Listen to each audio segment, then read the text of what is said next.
There you are, my lovelies. I'm going to share what I consider to be one of Neville's most famous quotes from the radio lectures, 1951. This is from lecture 2, By Imagination We Become. Now is the acceptable time to give beauty for ashes, joy for mourning, praise for the spirit of heaviness, that they might be called trees of righteousness, the planting of the Lord, that he might be glorified. Fantastic quote, huh? Now, you are that tree of righteousness, as am I. So get planting beautiful thoughts, keep your spirits high.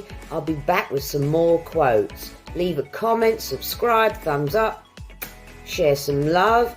Let me know down there if there's any other quotes you would like for me to read. Thank you, my lovelies. Bye.